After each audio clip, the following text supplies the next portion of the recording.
I lost my mum when I was 2 years old, so cycling to raise money and awareness for international cancer research was quite an important cause for me. And unfortunately it's a problem that affects everyone around the world, so I wanted to make a difference while I can.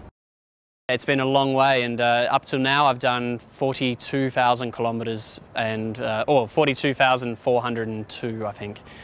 Once I decided I wanted to cycle over the world for cancer research, did a lot of research between English and Australian charities, but AICR were the only one who funds internationally and chooses the best researchers around the world.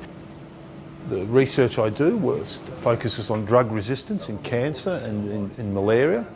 The research was forged over 20 years spent in the United Kingdom working at Oxford University, and 2.5 years ago I made the move to come back to Australia, and specifically to the ANU in Canberra at the brand new Research School of Biology. The things we work on are pretty much to do with how drugs get in and out of the cells that they're trying to kill. And quite often these diseases like cancer and malaria develop systems to avoid the actions of those drugs, and that's what we know as drug resistance.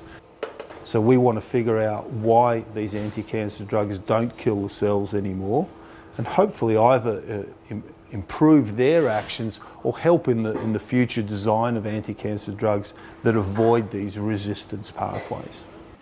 The AICR provides what we call a project grant and the funds to undertake that, and that's a 3-year block of funding for my laboratory, and that will fund 2 major things in the group. One will be to fund the employment of 2 PhD students. The other thing the AICR funding will provide us with is all the consumables, so the materials, the equipment and the various gadgets that we use to undertake that research.